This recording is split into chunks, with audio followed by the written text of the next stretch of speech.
The building breathed differently after midnight. Fluorescent lights buzzed like quiet regrets above rows of empty cubicles. Outside, a breeze rustled through the hedges flanking the glass entrance. But inside, it was still. Still enough to hear the gentle swish of a mop moving across tile. A man in a gray-blue jumpsuit moved slowly down the hall, his back slightly hunched, the collar of his uniform neatly pressed. No one called him by name here. His badge just read, Custodial Night Shift. But he took pride in his silence. That was something he still owned. His hands, roughened by years of physical labor, gripped the mop like it was the neck of a violin. Steady, gentle, purposeful. The rhythm was almost musical, as if each sweep was part of a song only he remembered. At the far end of the corridor, a wall of windows let the moonlight in, painting silver onto his path like a quiet blessing. He paused at a stain on the marble near the elevator. Probably spilled coffee. He scrubbed harder, jaw tight, breath held. When it was finally gone, he exhaled, then sat on the bench nearby, shoulders heavy. From his pocket he pulled out a photo. Folded, frayed, but carefully preserved. A boy, maybe 6 or 7, grinning with a missing front tooth. The janitor stared at it for a long time. His lips moved but made no sound. Maybe a prayer, maybe a memory. He slipped it back into his pocket and stood. Then, before picking up the mop again, he wiped his eyes. Just once. What he didn't see, what he couldn't see, was the security camera in the hallway corner, blinking red. And in the building's surveillance room, someone had just leaned closer to the screen. The pen shook faintly in his hand. He sat on the edge of his narrow bed, back pressed against the cool cement wall of his apartment. A cheap oscillating fan clicked rhythmically in the corner. The room smelled faintly of bleach and old paper. On his lap, a yellowing notepad rested above his knees, already half filled with lines crossed out, reworded, rewritten. Dear Eli. He paused. Even writing the name hurt. I know I missed your last birthday, and the one before that. But I remembered. I always do. I still keep the little paper crown you made me. Remember that? You called me King Mophead that day. I didn't mind. You were smiling. He stopped again, staring at the words. His brow furrowed. The pen hovered. He added a line.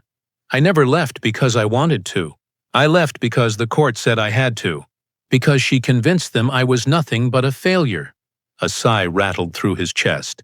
He tore out the page gently, folded it with care, and slipped it into a stack already tied with twine.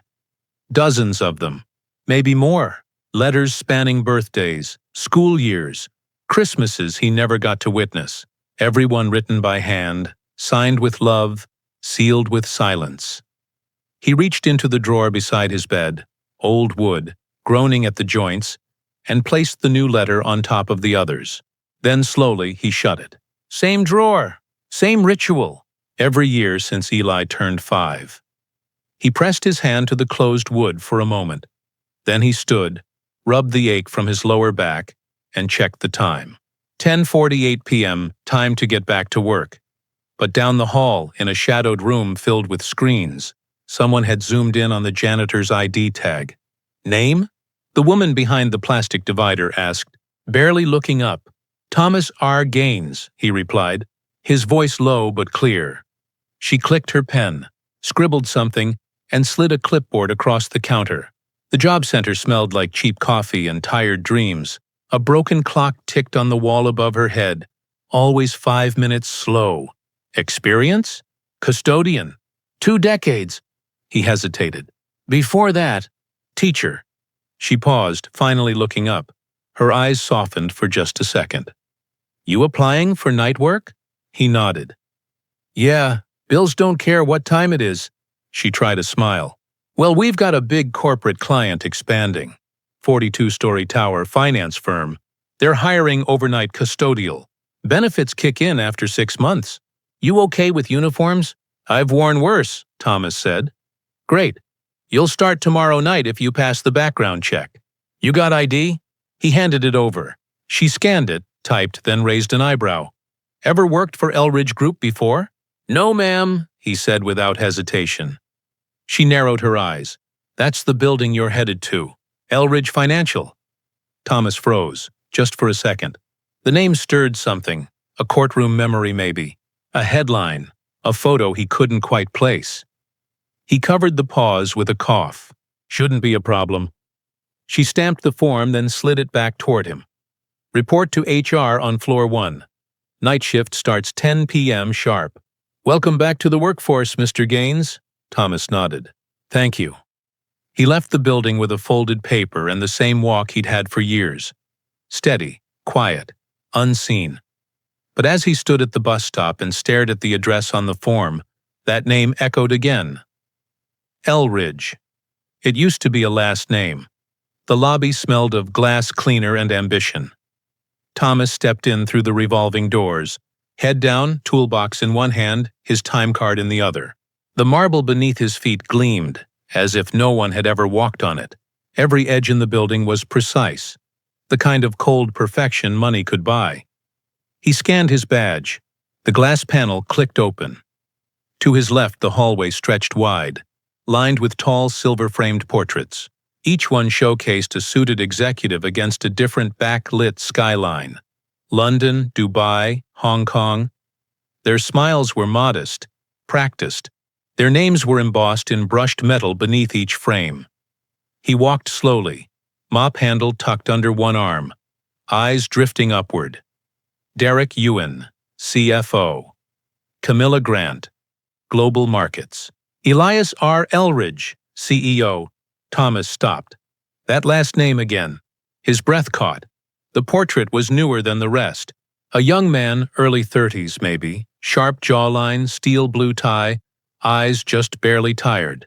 Not the fake tired from press conferences. The real kind. Too many nights, too many decisions. Thomas stepped closer. There was something in the shape of his mouth, the line of his nose. His hand trembled as he reached toward the plaque. Elias Raymond Elridge, Raymond. His father's middle name. His own middle name. A family thing. He took a single step back. The world didn't spin, but it felt like it should have. It couldn't be. It just couldn't. And yet, that was his son's name. He turned away before the security guard at the desk could notice the moisture building in his eyes. He headed toward the janitor's closet. But behind him, the portrait stayed lit, backlit by silent money, framed in the glow of everything Thomas never got to give. The elevator doors opened with a muted chime, the kind of sound you'd only hear in a building that believed in quiet wealth. Elias R. Elridge stepped out, jacket off, tie loosened but still perfectly knotted. His eyes were sharp, scanning the floor like every second cost money. Because for him, it did. "Morning," muttered a junior analyst rising from her desk. "Morning's over. It's noon," Elias replied, not unkindly, but with the bite of someone who'd never been allowed to move slow. He moved swiftly through the glass office floor, past touch-screen walls and a sculptural espresso bar no one ever used, past the assistant who tried to catch his eye and failed. Inside his office, the lights adjusted to his presence. The blinds rose to show the skyline, and on the desk, already organized by priority, were reports, performance forecasts, and a legal file labeled Custodial Services, Night Staff Proposal. He flipped it open. A few columns in, he saw the word Gaines. He paused. "That name," he whispered. But the moment passed. "Just another vendor," he told himself. The intercom buzzed. "Mr. Elridge," came HR's voice. "We've onboarded a few new temps. One of them had some history at other sites. Nothing criminal, just long gaps in employment." Elias pinched the bridge of his nose. "I don't care about gaps. I care about reliability. Increase the night staff. Double the floor coverage on 36 through 42. I want this place spotless. No excuses." "Yes, sir," he clicked off. He turned back toward the window, watched the clouds roll over the city. He didn't know a man had just walked onto his payroll, a man who once held him, sang to him, and watched him fall. Asleep. A man scrubbing the marble. Beneath his empire. The storage room was silent except for the squeak of his cartwheels. Thomas tugged open the heavy door with one shoulder and wheeled the cart inside. Fluorescent lights flickered to life overhead, humming like tired bees. Metal shelves towered on either side of the narrow aisle, stacked with industrial cleaner, paper towel rolls, and forgotten things. Reached up for a box of floor pads and knocked over something else, a small, cardboard container wedged behind. A row of old mugs and corporate gift bags. The box tumbled. Open out rolled a faded plastic dinosaur, green with peeling red stripes, one eye scratched out. He bent down slowly, almost afraid to touch it. His fingers trembled as they cradled it. The edges were chewed. A name was written in blue marker on the belly, now smudged but still readable. Eli. The fluorescent lights above seemed to dim for a moment. His breath caught. Flashback. A yard. Years ago. A boy with curly hair raced in circles, plastic dinosaur roaring in his hands. Thomas knelt in the grass, a paper crown on his head. The boy had made it that morning. They laughed until their stomachs hurt. "Daddy, you're the Dino King!" "Then come here, little hatchling." Screams. Giggles. Pure joy. Back to present. Storage room. Thomas sank down on the crate beside him, toy still in hand. His knuckles whitened as he held it to his chest. That birthday had been the last one. The day after, a lawyer knocked. Custody revoked. Unfit provider. He hadn't seen Eli since. He gently placed the dinosaur back in the box. Then, mop in hand, he walked out into the marble hallway, still holding back the roar inside him. The elevator never spoke, but it remembered everything. Fingerprints on polished brass, smudged reflections of sleepless nights, silent rides between stories, literal and lived. At 6:58 p.m., Elias rode it alone. Phone in one hand, coffee in the other. He barely glanced at the glowing floor numbers. His tie was perfect, but his eyes were fogged with exhaustion. Floor 42, doors opened. He walked out without looking back. At 7:01 p.m., Thomas stepped in. No phone, no coffee, just a mop, a quiet breath, and a ghost trailing him only he could see. He stood in the same corner Elias had occupied moments earlier. Same posture, same silence. Floor 1 to 42. He never looked up. The lights above flickered, casting faint halos over his shoulders. Sometimes they just missed each other. One exiting, one entering. Same air, same elevator. Different lives. Each night, the pattern repeated. Until Thursday. At 11:47 p.m., Elias left a late meeting. He rubbed his temples and walked toward the elevator, barely noticing the janitor down the hall. Thomas, mop in hand, wiped a trail of muddy footprints left by some careless intern. They didn't look at each other. The elevator dinged. Doors opened. They both stepped in. Silence. Thomas stood by the control panel, eyes lowered. Elias stood across, arms folded. The doors hesitated. An unusual lag. A glitch, maybe. Or fate holding its breath. Their eyes met. Only for a second. Brown eyes. Gray eyes. A shadow of recognition. Elias blinked and looked away. Thomas didn't. The doors closed. Floor by floor, they ascended together, time folding inward. Two strangers, two echoes. And in the flickering light above them, the elevator remembered. The elevator doors slid open on the 42nd floor with a sigh, as if exhaling a secret too long held. Elias stepped out first, the soft click of his leather soles swallowed by the thick carpet. He didn't say a word. Behind him, the janitor exited slowly, pushing his cart into the corner alcove. Thomas didn't look up. Not fully, just enough to catch the curve of Elias's jawline, the tension in his shoulders, the way he muttered numbers to himself, things he used to whisper in bedtime stories, now dressed in stock codes and board meeting times. Elias paused mid-step. Something gnawed at the edge of his awareness. He turned. For a brief second, their eyes met again. Not in passing this time, but like two puzzle pieces trying to remember where they once fit. Thomas looked down quickly, pretending to adjust the mop handle. Elias hesitated. "Have we met before?" he asked casually. Too casually. Thomas kept his tone low, steady. "No, sir. Just started last week." The CEO nodded slowly. "Right," he lingered. His gaze swept over the man's uniform. His hands, large, calloused, familiar in a way that disturbed him. Then his phone buzzed. He pulled it from his jacket. "Excuse me," Elias said, voice clipped, already walking away. Thomas watched him go, not with longing or even sadness, but with a quiet ache that had gotten good at pretending not to feel. He turned back to the cart, wrung out the mop, and began cleaning where Elias had just walked. Behind him, in his office, Elias stared out the window. Then, almost to himself, he whispered, "Why did that man look familiar?" The staff break room buzzed with the hum of a vending machine and tired conversation. Thomas sat alone at the end of the long plastic table, peeling the wrapper off a sandwich he couldn't afford to like, only to afford to eat. Across from him, a younger custodian named Melvin sighed and crumpled his own lunch bag. "They gave the supervisor's slot to Kyle," Melvin muttered. "Again. Even after I trained the guy." Thomas nodded slowly, chewing without tasting. "You've been here longer than most of us," Melvin added. "You ever ask for a raise?" Thomas wiped his hands on a napkin, eyes down. "They don't give those to people like me." "What, janitors?" Thomas hesitated.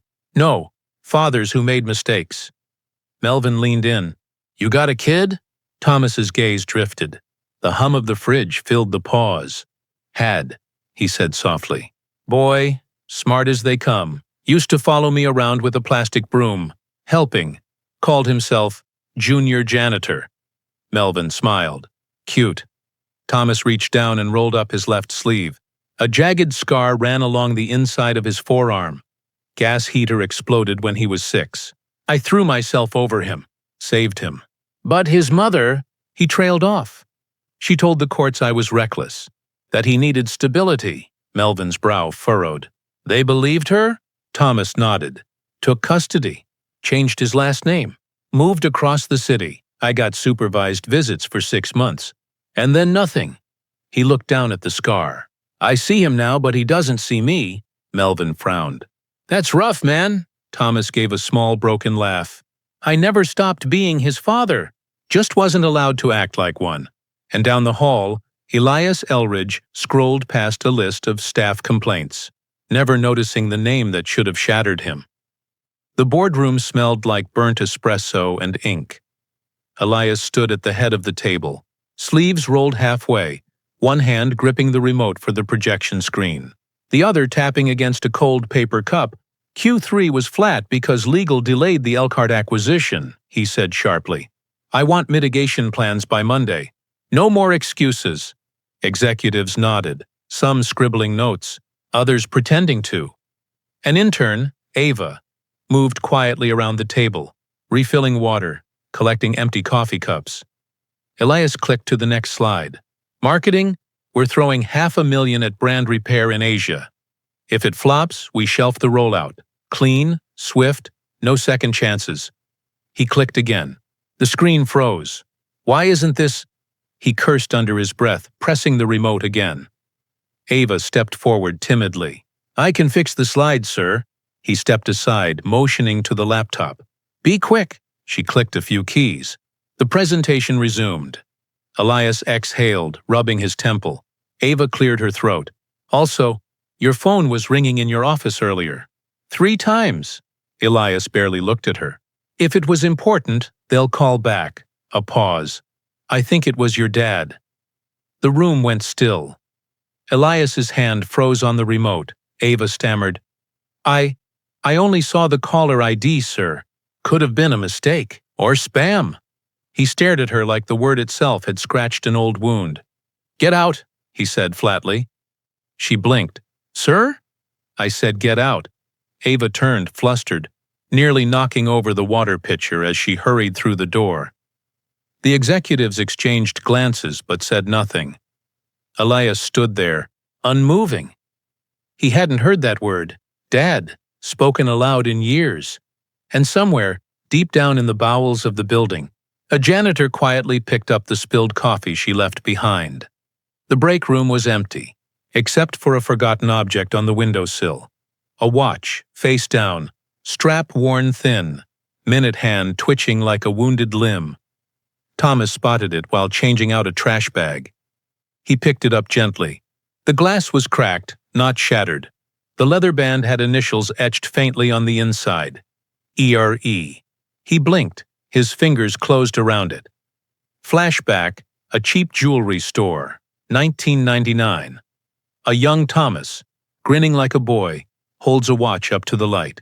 "He's gonna love it," he says. "It's water resistant." "Kind of." Beside him, a toddler claps in a high chair. Thomas lowers the watch and kisses the boy's forehead. "Your first gift to your dad," he whispers. Back to present.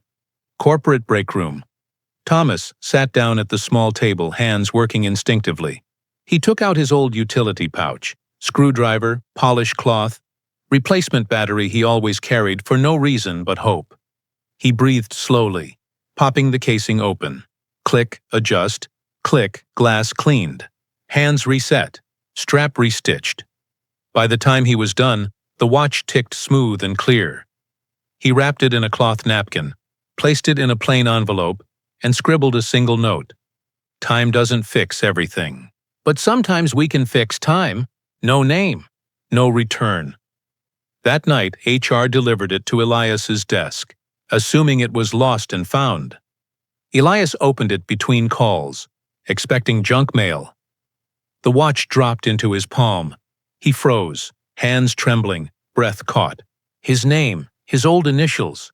He looked around the office like a ghost might rise from the carpet.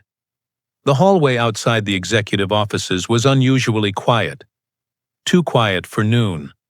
Thomas pushed his cart slowly, careful not to let the mop bucket slosh onto the gleaming floor. He kept his head down, always down. Elias exited his office in a blur, papers in one hand, watch on the other wrist, ticking steadily now. His steps were too fast for his balance, and just as he turned the corner, crash. The corner of his elbow clipped the janitor's cart. The coffee in his left hand went flying. A splash of hot brown stained the white marble like a sudden wound. Both men froze. Thomas dropped to one knee instinctively, pulling napkins from his pocket. "I'm sorry, sir. I didn't see—" "No, it's—" Elias cut off, staring at him at his hands, his voice, the angle of his jaw. The janitor's face was older, yes, lined with exhaustion, shaped by years of work no one applauded. But something about it stirred the dust in Elias's memory. Thomas avoided his gaze, scrubbing hard, his knuckles white against the marble. Elias crouched slightly. "It's fine. Don't worry about the floor." Thomas didn't respond. Elias watched him longer than necessary, then, "Have we met?" Thomas's hand paused. He didn't look up. "No, sir," a long, stretching silence. "I don't forget faces," Elias said. "Then mine must not be worth remembering," Thomas replied softly. Their eyes locked, just for a moment. The air felt heavier than before.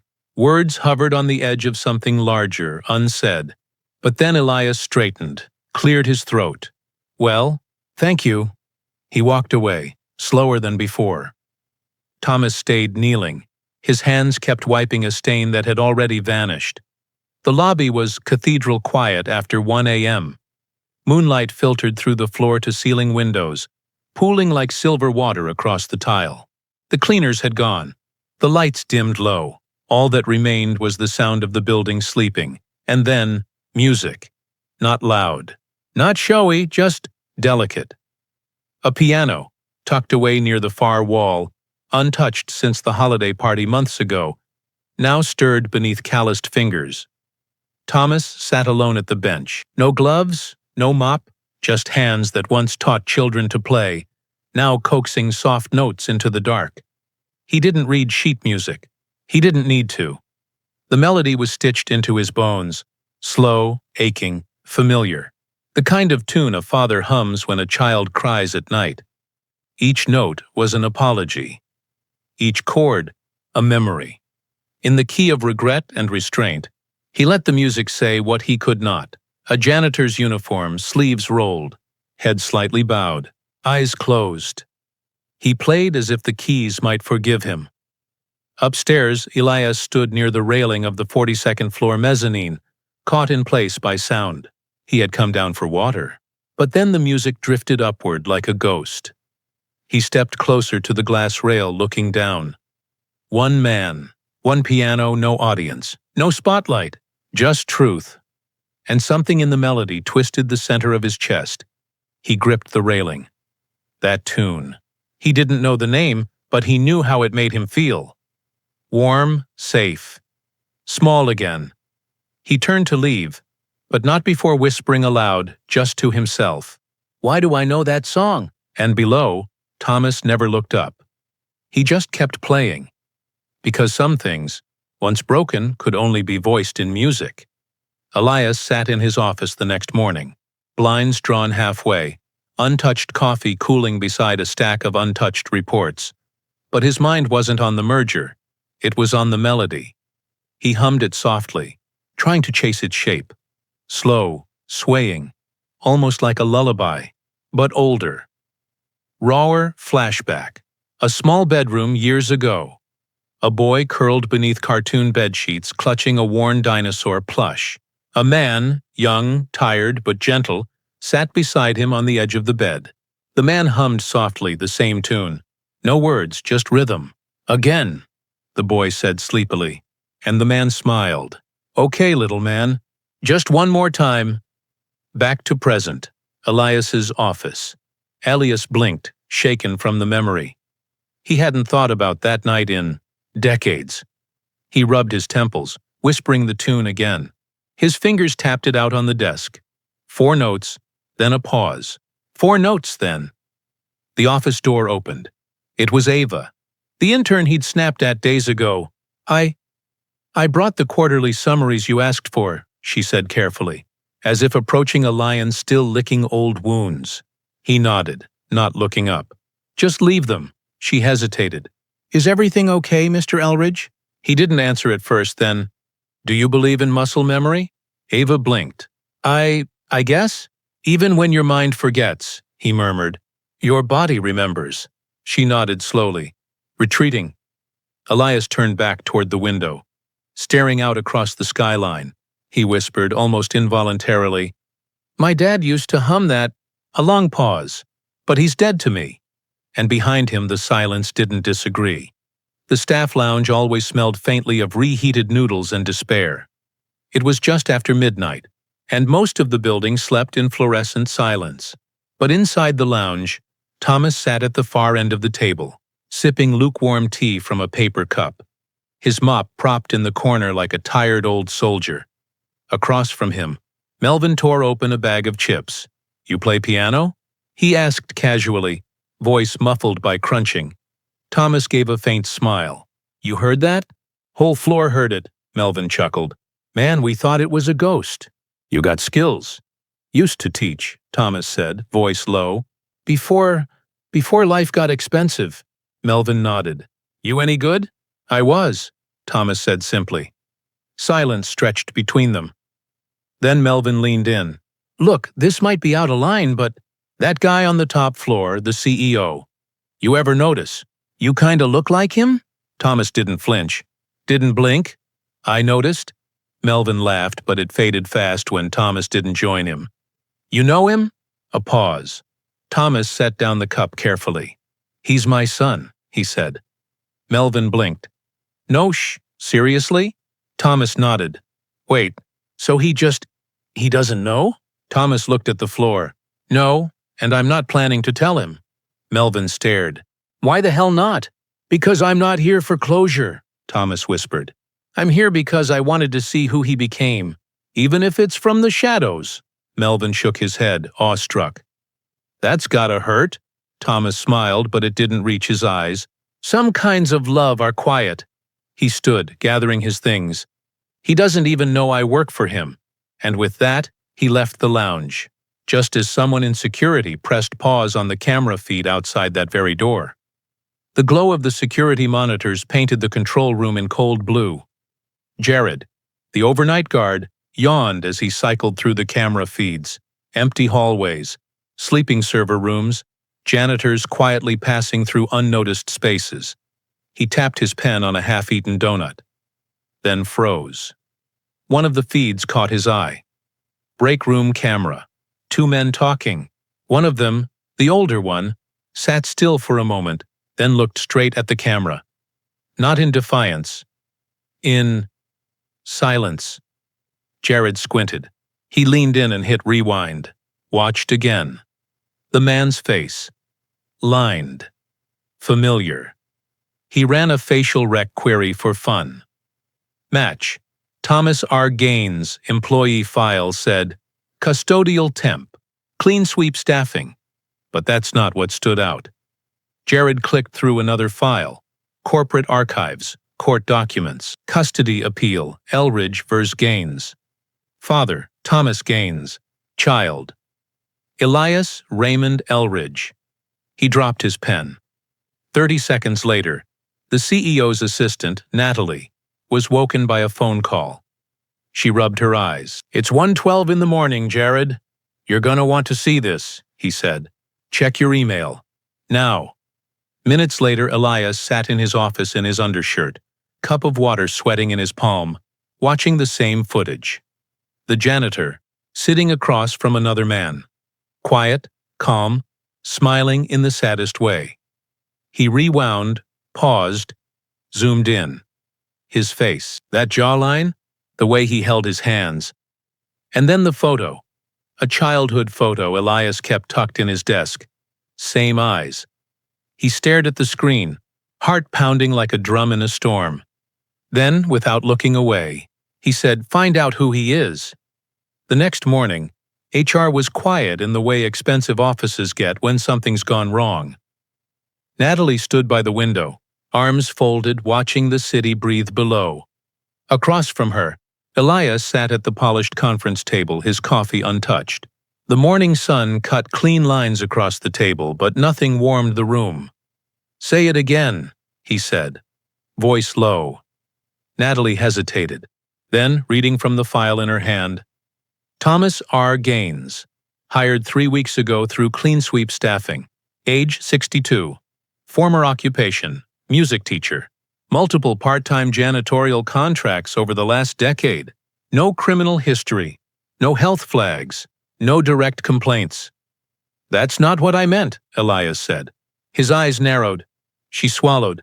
"Legally, yes, he's your biological father." Silence. Elias looked out the glass wall toward the skyline. "I thought he was dead." "He isn't." A long pause. "You knew?" Elias asked, his voice tighter now. Natalie shook her head. "No, not until Jared pulled the footage and cross-checked some archived court records. Custody case. Your name was changed after the final ruling." "He's been here," Elias muttered. "Walking the halls. Mopping my floors." "Not just mopping," she said carefully. "There's footage of him fixing your broken watch, cleaning your spilled coffee, and..." She slid a printed still across the table. "Looking at your picture in the lobby." Elias stared at the image. A janitor's figure, back bent slightly, eyes tilted upward, toward a younger man in a frame. "He's been watching me," Elias whispered. "No," Natalie corrected gently. "He's been caring for you, quietly, from a distance." Elias's jaw clenched. He pushed the photo away. "That man is your father." The words echoed in the room like a verdict. Elias closed his office door with a quiet, final click. Outside, the hum of keyboards and distant phone calls continued like any other day, but inside, the world was still. He walked over to his desk. There, nestled beside a stack of contracts and a brass pen holder, sat a photo frame. The picture inside was soft with age. A boy of maybe 6, wearing a paper crown, a man beside him, half-cropped by the photo's edge, mid-laugh. He used to keep it there as a reminder of what he'd lost. Now, it felt like a lie. His hand hovered over the frame. He picked it up, turned it over. Taped behind the glass was a slip of folded paper he hadn't touched in years. A note in faded ink. "Keep this close. I'll always be proud of you." Dad Elias stared at the words, something trembling just beneath his surface.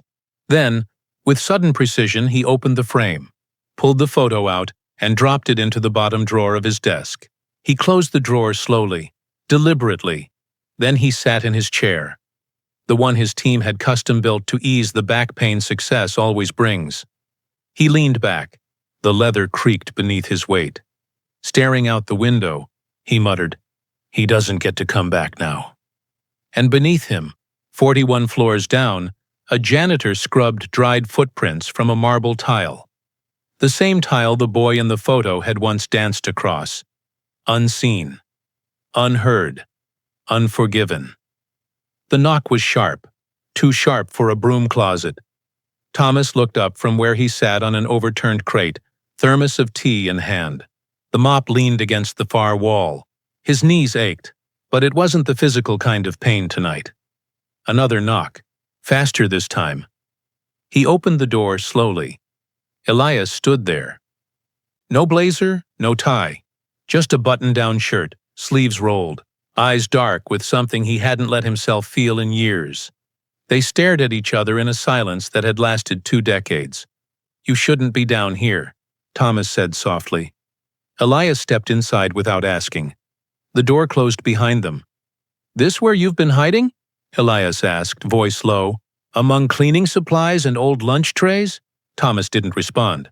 He stood still, waiting. "I know who you are now," Elias said. "I saw the records, the footage, the letters." Thomas's face flickered just slightly. "You didn't think I'd find out?"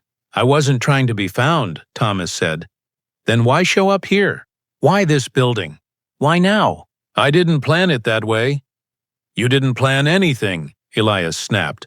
"You just disappeared. You let her take me. You let them erase you." "I didn't let them," Thomas said quietly. "I fought. You just never got to see that part." Elias turned away, hands on his hips, breathing hard.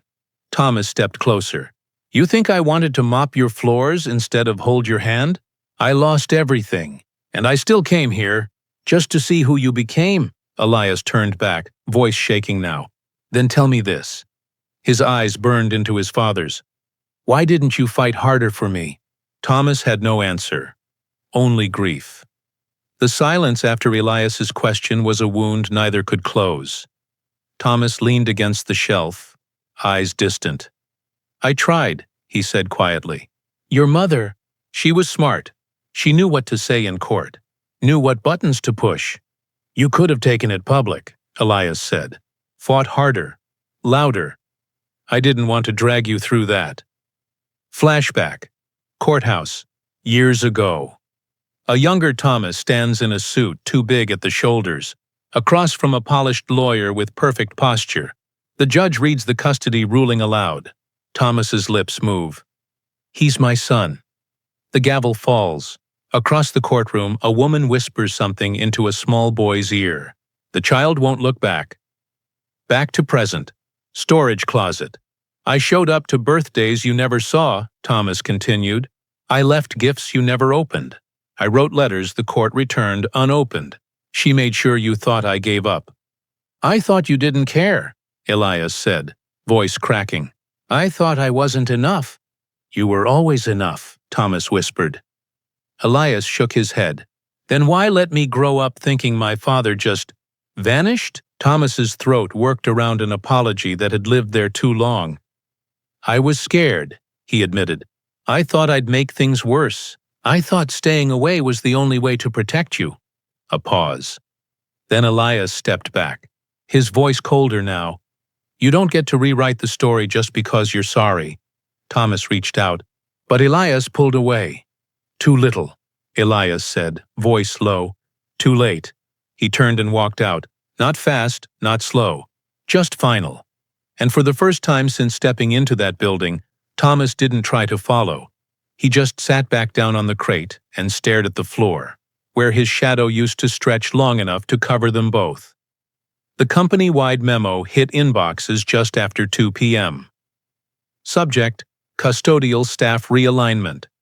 Effective: immediately, new zone assignments will begin tonight. Please note, Thomas R. Gaines is reassigned from floors 3042 to basement and subservice levels. Thomas read the email twice, then once more. He didn't need a translation. He understood perfectly well what it meant to be sent below ground. Punishment. Not in words, but in silence. He rolled his mop cart toward the service elevator anyway. No protest, no complaints, but as the doors slid open, Elias stood there, arms crossed, waiting. "You reassigned me?" Thomas asked calmly. Elias didn't blink. "This is a professional environment. I'm protecting the integrity of the workplace." "You mean your version of it?" "I mean, I don't want a janitor with a personal agenda working near executive operations." Thomas looked at him. "I've cleaned up after men who've done worse than break a family." "You don't get to moralize now," Elias snapped. "Not when you vanished when I needed you most."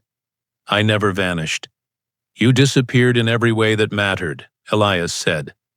The elevator doors stayed open, the air between them sharp, cutting. Thomas nodded slowly. "You're angry. I understand." "You don't understand anything," Elias bit out. "This isn't about feelings. It's about control. Order." Thomas stepped into the elevator and turned to face him. "I didn't come here to reclaim a title. I came to make sure you were okay." Elias's jaw tightened. "You don't get to work near me," he said, stepping back. "Not anymore." The doors began to close, and as they did, Thomas saw his reflection in the stainless steel. Small, blurred, fading. A father being erased by the very child he once protected. The mop bucket sat untouched in the corner. The night was quieter than usual. No hum of elevators, no echo of shoes down the marble halls. Just the soft whisper of a janitor preparing to disappear. Again. Thomas stood at the front desk on the ground floor, uniform freshly pressed, toolbox closed tight, name badge folded neatly in half. He placed a sealed envelope on the counter. No dramatic exit. No confrontation, just a single letter, resting beside a small silver key, one that unlocked every maintenance door in the building. Inside the envelope, no words, only a printed resignation form, unsigned, and a post-it that read, "No need to process. Just return it to the silence I came from." He turned once, glanced up at the ceiling, maybe to the 42nd floor, maybe beyond it, then walked out into the night. Montage. Hours later. Elias pacing in his office, unable to focus, the piano melody still looping in the back of his mind. Ava arriving for her shift, spotting the envelope and bringing it up the elevator. Elias unfolding the paper at his desk, reading the form, seeing the badge, holding the key. He stared at it, frozen. He'd waited years for a chance to confront his father, and now, that chance had quietly walked out the door. No apology, no plea, just surrender. Elias's hands trembled, his throat tightened. He dropped into his chair, hard. The envelope fell to the floor. He didn't cry like a son. He broke like a man. And somewhere outside, under a flickering street lamp, Thomas waited for the first train of the morning, holding nothing but a bag, a folder of unsent letters, and a name he was learning to let go of. The folder was plain, manila, creased, labeled only with a faint pencil mark. E.R.E. Elias found it wedged in the bottom of the janitor's locker, behind a spare pair of gloves and a flask of cheap cologne. He hadn't meant to open it, but his fingers moved before his thoughts did. Inside, a drawing of a green dinosaur wearing a crown, scribbled in crayon, a Polaroid photo of a small boy in a birthday hat, missing a front tooth, a faded party invitation, Eli's 7th birthday bash, written in messy child handwriting, a receipt from a toy store dated that same week, another drawing, another photo, another year, one for every birthday, year after year, each photo labeled in shaky ink. Age 8, watched from across the park. Age 10, dropped off gift with no return address. Age 12, denied at gate, waited in car anyway, dozens of them. Elias's chest constricted. His hands fumbled as he flipped faster, like proof would rewrite memory. But it didn't. It only revealed what had been hidden. Flashback. Age 9. A new bike on the lawn. No tag. Elias rides it all summer, never knowing who sent it. Age 13. A birthday card slipped under the door. No signature, just a sketch of piano keys. Age 15. A man across the street in a faded baseball cap. Gone before Elias looked twice. Back to Presentelius sat on the locker room bench, folders spread across his knees like a childhood finally unboxed. He pressed one photo to his chest, eyes wet. Breath shaking. He never stopped being there, he whispered. Just from afar. The finance department rarely got visits from the CEO, but today, Elias Elridge walked in alone, eyes unreadable, folders still clutched tight beneath his arm. The lead accountant looked up from her screen, startled. Mr. Elridge? I need information, he said, voice firm. On a temp worker, custodial. Thomas Gaines. She blinked. Of course. Let me just… Her fingers flew across the keyboard. Elias stood behind her, silent as the numbers filled the screen. No pay withdrawals on file, she said. Checks issued, yes, but never cashed, Elias frowned. How long? Since his hire date. Every week, same account, all untouched. Elias's throat tightened. He worked for free? The accountant shrugged slightly. Maybe he never activated his payroll. Some temps don't. He came in every night, Elias said more to himself. Worked full shifts, took the hard floors, never complained. She looked up, cautious now.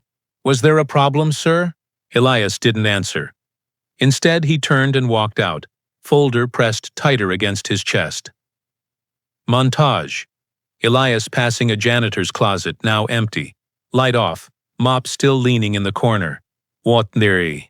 Walking the hallways at night, hearing the echo of footsteps that no longer followed him. The reflection of his face in the polished marble. Distorted.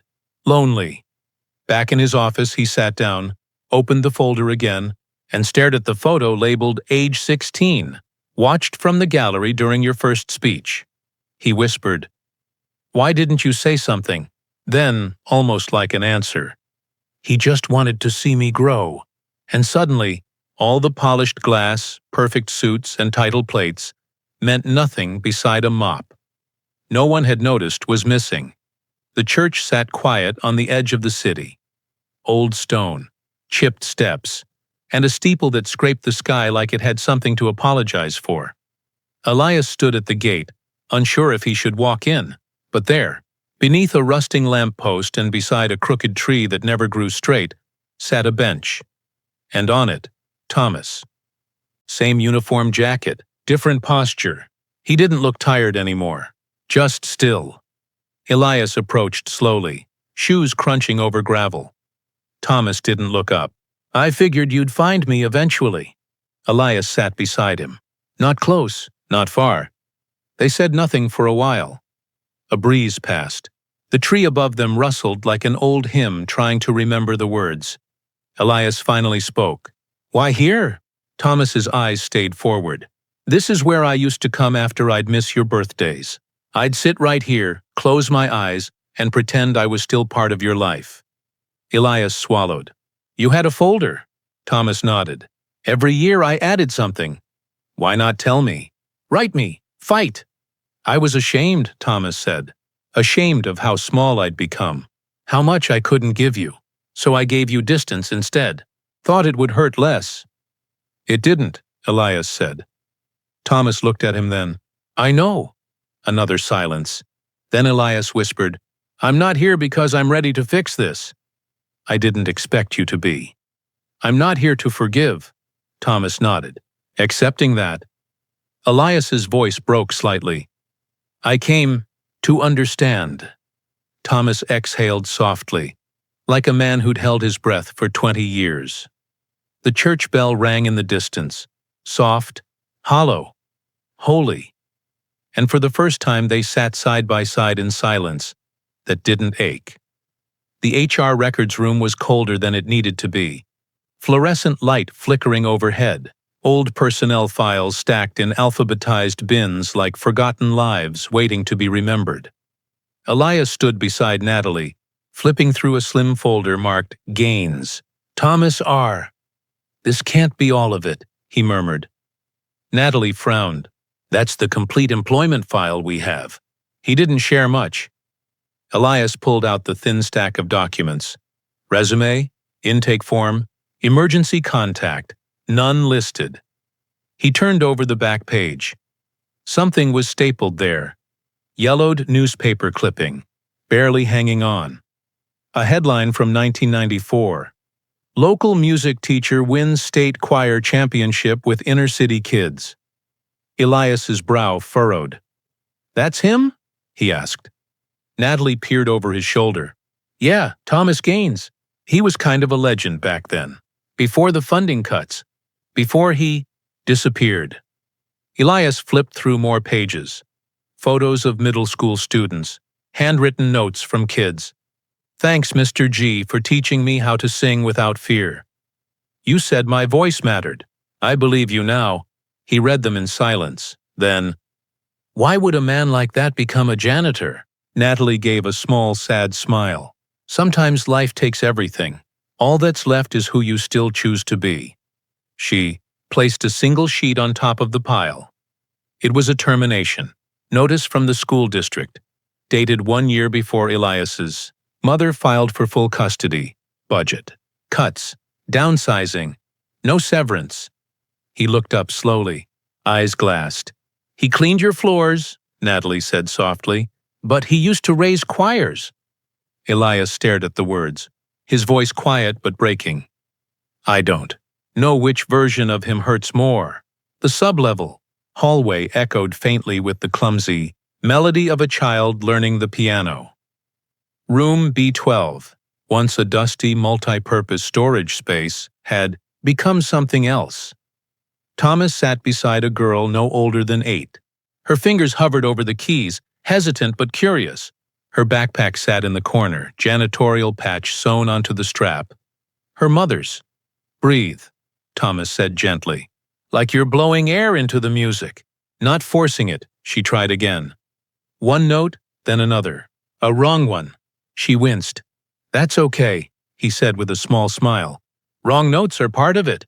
Music's just mistakes arranged beautifully. She looked up at him. You're not like the other janitors, he chuckled. I'm not sure if that's good or bad. It's good, she said. You don't just clean, you listen. Thomas's eyes shimmered at that. He placed her fingers back on the keys. Again, slower this time. Like a story you're not rushing to end. She played, and slowly, a simple melody bloomed from the old upright piano. Not perfect, but honest. Outside the door, Elias stood silently in the hall, hand resting on the doorknob. He had followed the sound. Now he watched through the small wired glass window. His father, no mop in hand, no uniform visible, just guiding another child with the same patience he'd forgotten ever being shown. The girl hit the final note. Thomas clapped softly, grinning. That's music, kid. Elias stepped back before he was seen, but the tune followed him down the hall, echoing in every part of him he thought had outgrown sound. It was tucked away on floor 17, past the conference suites, behind a fire exit no one opened anymore. The key still worked. Elias stepped into the music room slowly, flicking on the light. The space hadn't been used in years. The grand piano sat under a protective cloth, dust floating in the air like time had settled there, undisturbed. Old folding chairs lined the walls. A single poster from a long-forgotten holiday recital curled in the corner of the corkboard. He walked in without speaking, as if the room itself demanded reverence. Each step stirred memories he hadn't asked for. Flashback, age 6. His tiny hands barely reached the keys. Again, his dad would say, gently moving his fingers into place. You're not playing the notes, he'd whisper. You're telling the story. Back to present. Elias reached the piano and pulled the cloth back. The finish was dulled with time, but beneath it was still elegance. Familiarity. Ghosted fingerprints. He lifted the fallboard slowly and saw a sheet of music resting on the stand. The title, Second Shift. But what stopped him wasn't the name. It was the handwriting. Slanted, firm, unmistakably his father's. He reached out, touched the edge of the page. A pencil note at the bottom. For Eli, one day, when your hands are ready. Elias's throat tightened. This room had been left untouched, unused, but not unloved. It had waited for him, just like the man who wrote that note. And in that moment, surrounded by dust, silence, and old songs, Elias realized this wasn't just a room. It was a memory, folded in wood and waiting to be played again. The piano bench creaked softly beneath Thomas as he sat, alone again. Not in the lobby this time, but in the forgotten music room, lights dimmed, air thick with dust and memory. He cracked his knuckles gently, reverently. Then he placed his hands on the keys. The melody began slow, hesitant, as if afraid of being heard too soon. But then it settled. The same lullaby he used to hum when Eli cried in his crib. The same rhythm that pulsed beneath bedtime stories and paper crown birthdays. The same song he wrote after the court took his son's last name. Tonight, he played it not to comfort a child, but to confess to the man he could no longer call son. Flashback. Age 5. Little Eli curled on the couch, feverish. Thomas hums while holding a damp cloth to his forehead. The same melody flows from his chest, not his mouth, like an offering made of love. Back to present. The song filled the small room like forgiveness. No words, just music, just memory wrapped in sound. And in the doorway, unseen at first, Elias stood. He hadn't meant to interrupt, but the moment stopped him. He watched the way his father played, how his fingers trembled in the rests, how his shoulders swayed with the weight of every note. Elias didn't speak for a long time. When the final note faded into the dust, he stepped forward. Thomas turned, startled. Their eyes met. And Elias, voice softer than the silence, said, "I remember now." They sat in the back corner of the music room now. No piano, no audience, just a box between them. It was old, cardboard, taped too many times, corners softened by years of carrying what words couldn't hold. Thomas rested his hand on it. "I kept it," he said. Elias stared, silent. Thomas opened the box slowly. Inside, small things. A crayon drawing of a stick figure family. "Me plus dad plus dog," scrawled underneath. A school report card with a B in math and a star beside effort excellent. A tiny sock. A birthday candle shaped like the number 7. A note with "Don't forget juice boxes" scribbled across it. Elias picked up the paper crown. Crushed. Glitter flaked, edges frayed. "I made this," he said, almost to himself. Thomas nodded. "You said I had to wear it all day. King Mophead, remember?" Elias smiled faintly. Then the smile broke in half. "These are all mine." Thomas nodded again. "I saved what I could, snuck what I could, asked old friends for copies. Some years, I had to just guess." Elias's hands moved through the items like someone reading a diary they didn't know they wrote. "You missed every birthday," he said quietly. Thomas didn't answer at first. He just pulled out a small envelope. Inside were 20 birthday cards, each labeled, each sealed. "Every year," Thomas whispered. "I just never got invited." Elias closed his eyes. He held the box to his chest, not because he forgave anything, but because it was the only thing that hadn't lied to him. Not the court, not his memories, not even the man beside him, just this box full of proof that maybe he'd been loved the whole time. The doorbell rang 3 times, not rushed, not polite, just firm, like truth knocking for the first time in years. Elias stood on the porch of the house he used to call home. Trimmed hedges, fresh paint, a welcome mat that read, "Love grows here." It felt like a lie now. The door opened. She looked the same. Hair in place, robe tied tight, the same calm smile she'd worn in every courtroom and parent-teacher conference. Eli, she said warmly, stepping back. I wasn't expecting you. He didn't move. I need to talk. She hesitated, then opened the door wider. Come in. He didn't sit. He stood in the middle of the living room, the same room where she'd taught him how to tie a tie, where birthday balloons once floated on the ceiling, and where her version of history had been written. I saw him, Elias said. Her expression didn't change. I know everything now, he added. Still, she said nothing. He was working in my building, cleaning my floors. He never stopped, watching me grow. Finally, she spoke. I did what was best. He was unstable. You needed stability, safety. You told the court he abandoned me. He did. No, Elias snapped. He was erased. There's a difference. Her voice tightened. I protected you.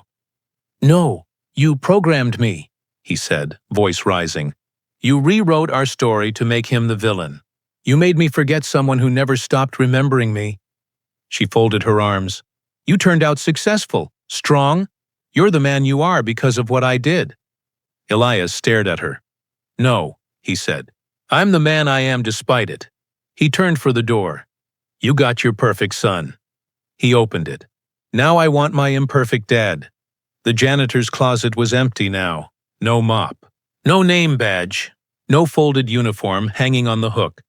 Just the faint smell of lemon cleaner and thyme. Thomas had come early that morning, long before anyone clocked in, long before the lights flickered on across 42 floors of ambition. He'd moved like a ghost, boxing up his things, taping the flaps shut with care, even if the contents were light. He left no resignation letter this time. Only absence. Montage. Throughout the day. A new temp pushes the mop cart, glancing confused at the clipboard with unfamiliar instructions. Melvin notices the missing name on the crew roster, then looks away, jaw tight. The break room hums with casual noise.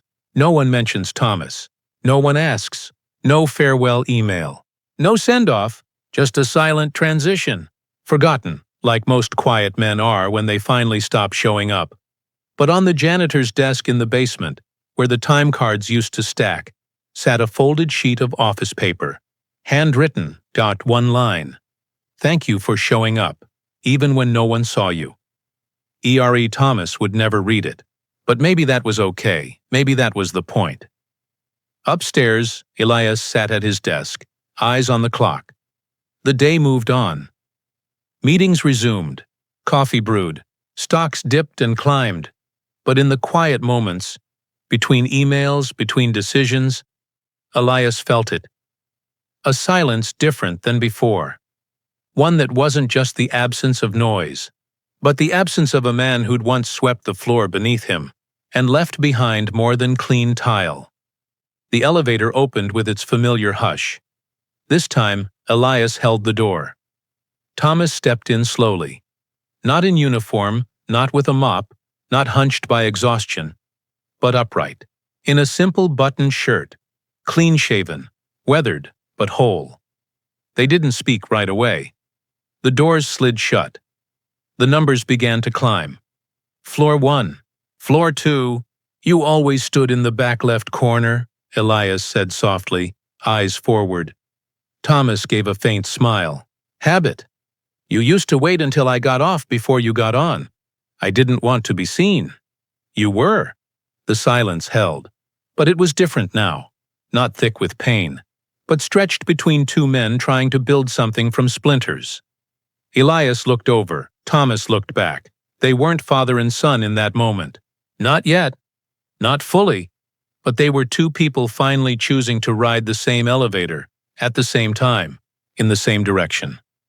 Floor 17. The doors opened. Thomas glanced out, then turned to Elias. Still haven't fixed that creaky hinge in the music room. Elias raised a brow. Think you're up for one more repair? Thomas stepped out. Only if I don't have to mop afterward. Elias chuckled. And it wasn't the laugh of a CEO. It was the laugh of a boy who once wore a paper crown. The doors began to close. Before they did, Elias said quietly, It's funny how the same floors take on different meanings. Thomas nodded, holding the music room door open, especially when you finally walk them together.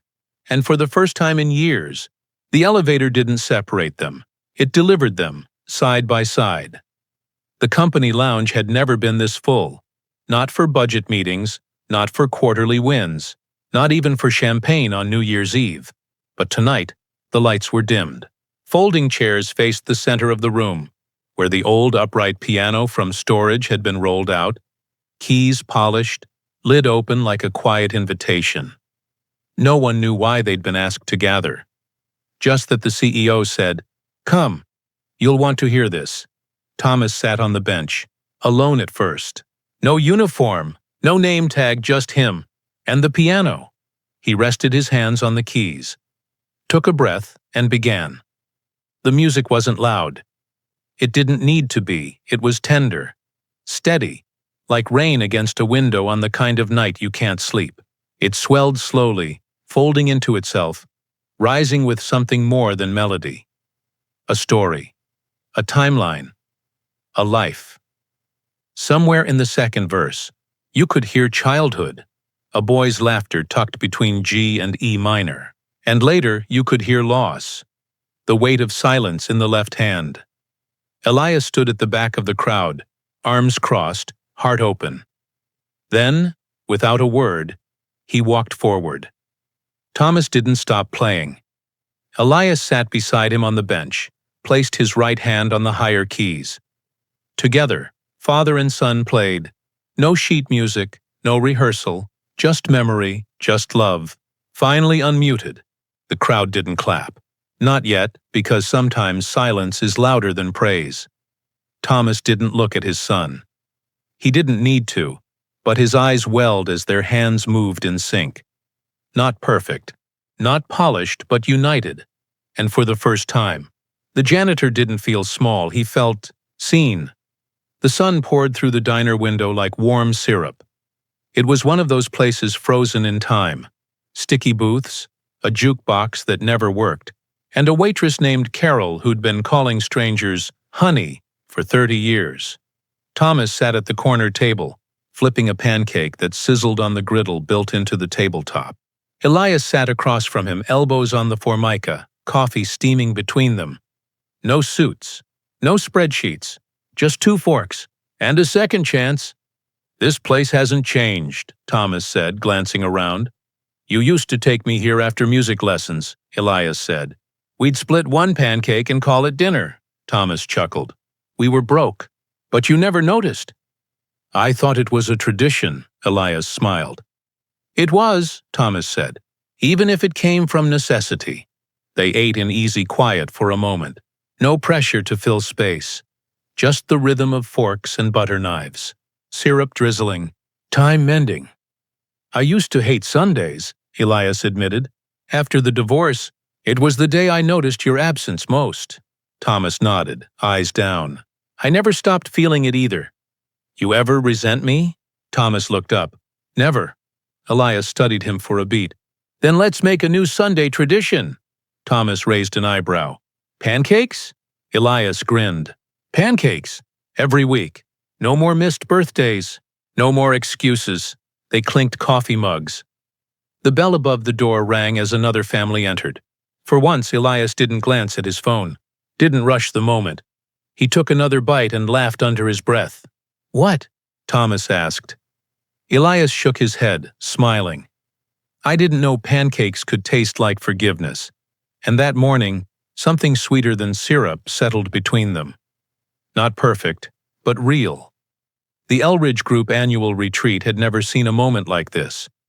Not under chandeliers, not over steak dinners, not even during investor applause. Elias stood on the center stage of the ballroom, spotlight soft on his face. A sea of suits stared back, murmurs fading as they noticed the absence of a teleprompter. He held no notes, just a folded slip of paper in one hand, the same one his father had once taped behind a childhood photo. He cleared his throat. "Some of you came here expecting a speech about metrics, expansions, Q4 growth." He paused. "But today, I'd rather talk about leadership." He glanced toward the back corner of the room. Thomas sat there, not hiding, not apologizing. In a collared shirt and tie, fingers laced in his lap, Elias continued, "We assume leadership wears suits, uses buzzwords, signs contracts, but the truth is, leadership isn't loud." He held up the slip of paper. "It looks like this. Keep this close. I'll always be proud of you." Elias let the room sit in silence before continuing. "My father wrote that to me the day I turned 7. I found it 20 years too late." Eyes widened. Heads turned. "I grew up thinking he was gone. Turns out he never stopped showing up. Just in ways I didn't recognize. Because I wasn't ready to." A hush settled. Elias smiled faintly. "I've run this company for a decade, but the best leader I've ever had was mopping our floors." He turned toward his father, lifted his glass. "To the quiet ones who lead with love." Thomas didn't cry, but his eyes shimmered, full. Because in that room of power, wealth, and applause, he'd finally been named. The doors to the newly restored music room swung open to soft applause. Employees lined the walls: finance, marketing, custodial, even IT. A few wore puzzled smiles. Most just watched in respectful quiet as Elias stood beside a veiled plaque mounted near the piano. Next to him, Thomas shifted nervously, eyes on the floor, hands behind his back like a student waiting to be called forward. Elias stepped up to the microphone. "This room used to collect dust," he said. "Now it holds something far more valuable." He looked at his father, then back to the crowd. "It holds legacy." He gestured to the plaque. "I once believed this man was just a janitor, until I discovered he was also a teacher, a composer, a father, and the quiet glue holding together the stories we never stopped writing." He pulled the cloth away. The crowd leaned in. Etched in brass, the Thomas R. Gaines, Music Room, for the man who cleaned quietly and loved loudly. Gasps, applause, a few tearful smiles. Thomas stared at it, unmoving. His name, not in ink, not in court documents, not at the bottom of a paycheck, but here, honored, permanent, golden. Elias stepped beside him. "Now it's yours, the way it always should have been." Thomas blinked rapidly. "I don't know what to say." "You already said it," Elias replied. "Every night you showed up, every time you played, every time you stayed quiet when silence hurt the most." The applause swelled again. But Thomas only saw the plaque, and in it, his reflection. Not as a janitor, not as a ghost, but as a man finally seen by the one pair of eyes he'd waited a lifetime to meet again. The old upright piano sat alone in storage room, B12, buried beneath broken chairs, tangled holiday lights, and unopened office supplies. Its wood was chipped, a few keys stuck, and the middle pedal had given up years ago. But it was theirs. Thomas ran his hand across the lid, dust trailing behind his fingers like ash from a forgotten fire. Elias stood beside him, sleeves rolled up, screwdriver in one hand, polish in the other. "This the one?" he asked. Thomas nodded. "Your mother got it cheap from a church auction. Said even if we couldn't afford lessons, you'd still hear music in the house." He pressed a key. A tired sea echoed through the storage room, flat but still trying. Elias smiled. "Sounds like home." They got to work. Oil for the hinges, a soft cloth for the keys, tightened strings, loose screws, new felt for the hammers. Thomas explained each part like a sacred ritual, while Elias listened, asked questions, laughed when they discovered a crayon stuck inside the back panel. "You used to hide drawings in here," Thomas chuckled. "Once found a potato chip bag between the strings." "I was a prodigy in snacking," Elias replied, grinning. Hours passed, music didn't play, but something just as warm filled the room. Rhythm in the silence, melody in their movement. By the end, the piano looked the same. But it wasn't. Neither were they. Elias stepped back, studying it. "We could repaint the lid, fix the polish, hide the scratches." Thomas shook his head. smiling. No, let's not fix this too perfectly. Let's remember the cracks. Elias looked at his father, then at the piano. Some things shouldn't be erased. Some things deserve to be seen, scars and all. The box was plain. No ribbon, no inscription, just rubber bands, yellowing paper, and 19 years of unsent thoughts. Elias opened it slowly in his office, the blinds drawn, his staff gone for the day. Inside were dozens of envelopes, some creased, some coffee-stained, some tear-wrinkled. Each one addressed the same. To my son. He lifted one, dated April 6th. His high school graduation day. You looked so handsome in that cap and gown. Even if I only saw the pictures your aunt mailed me, I imagined your walk across the stage. I clapped from across the city. He opened another. You turned 13 today, officially a teenager. I wish I could tell you that your voice changing and your heart breaking and your big dreams, all of it matters. And another. Saw your name in the paper last week. CEO. That's my boy. I whispered your name to the walls. They didn't answer, but I smiled anyway. Tears blurred the ink. Elias sat there for hours, unfolding the past like a map he never knew existed. Some letters were short, others pages long, all written in the same careful hand. A man unsure if he had the right to say, I love you, but saying it anyway, again and again. He placed one final letter in his lap, the most recent, unsealed. He read it aloud. I know I'm just the janitor, but I still see the boy in your eyes, and if this is as close as I ever get, I'll sweep the floors you walk on with pride. I was always there, son, in every word I never got to send. Elias folded the letter gently and wept. The Monday all-hands meeting was unusually full. Executives filled the front row. Interns whispered along the walls. The staff lounge had been transformed into a company-wide stage. Warm lighting, breakfast pastries, soft piano music playing in the background.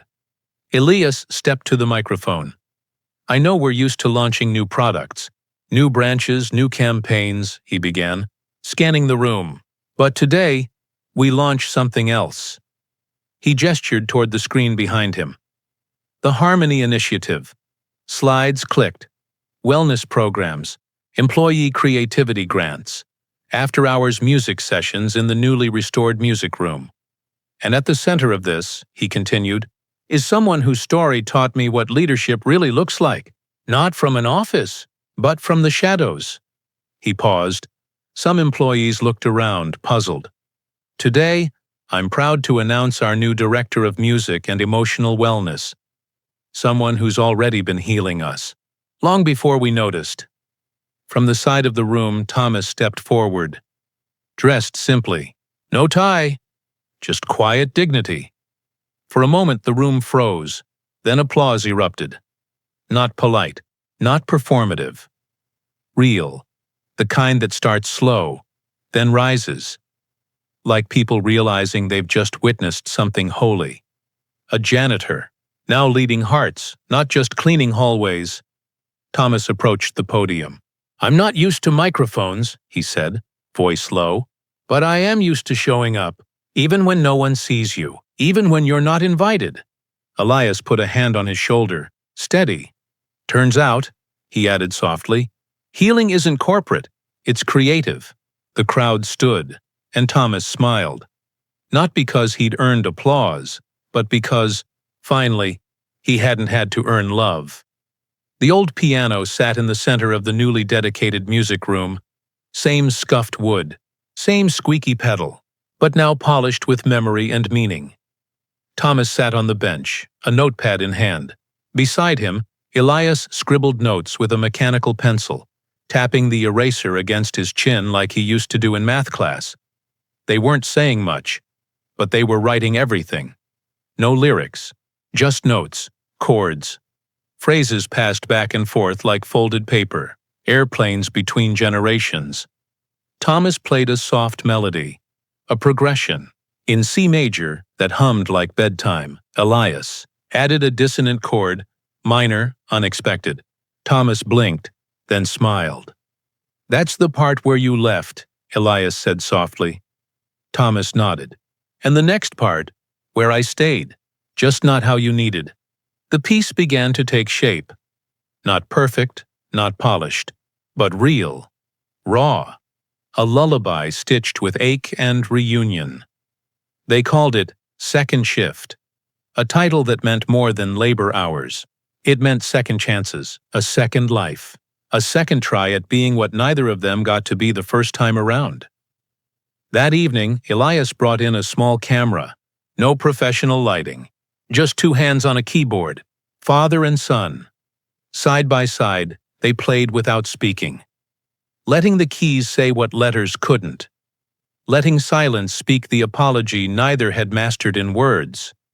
When they finished, Elias uploaded the video with a simple caption. "We found each other again. Through music." Within hours, the comments flooded in. "I'm crying. This healed something in me. I don't even know them, but I feel like I do." It went viral, but all Thomas cared about was that his son had hit post. It was late, but the building still glowed, not with fluorescent flickers or the buzz of tired employees, but with warmth, with stillness, with something sacred. Thomas walked the halls slowly, not in uniform, no mop, just himself. The same man who once scrubbed these floors now passed through them as a guest of honor, past the staff lounge where a piano now stood proudly. Open, polished, waiting for the next pair of hands. Past the elevator where two lives once crossed in silence, now echoing with laughter and memory. Past the framed portraits in the hallway, where his son's face no longer looked lonely. In the lobby, a new plaque had been mounted beside the employee values sign. Music room, dedicated to Thomas Hale. For teaching us that healing can be quiet. He paused, touched the edge of the plaque, smiled. Then he turned as footsteps approached. Elias, wearing no suit, just a sweater and sneakers, holding two coffee cups. "Figured you'd be doing your final lap," Elias said, offering one. Thomas accepted it gently. "No more final laps," he murmured. "Only beginnings now." They stood at the tall glass doors, the city morning pouring in. Golden, quiet. The same doors Thomas used to push open alone each night, now opened beside someone who knew his name. They stepped outside together, one man who once swept dreams into the corner. One son who once swept pain under success. Both walking forward.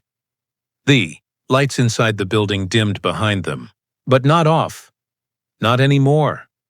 Because now, someone always saw the light, and more importantly, left it on. Janitor took night shift to pay bills, didn't know he was working for his estranged son.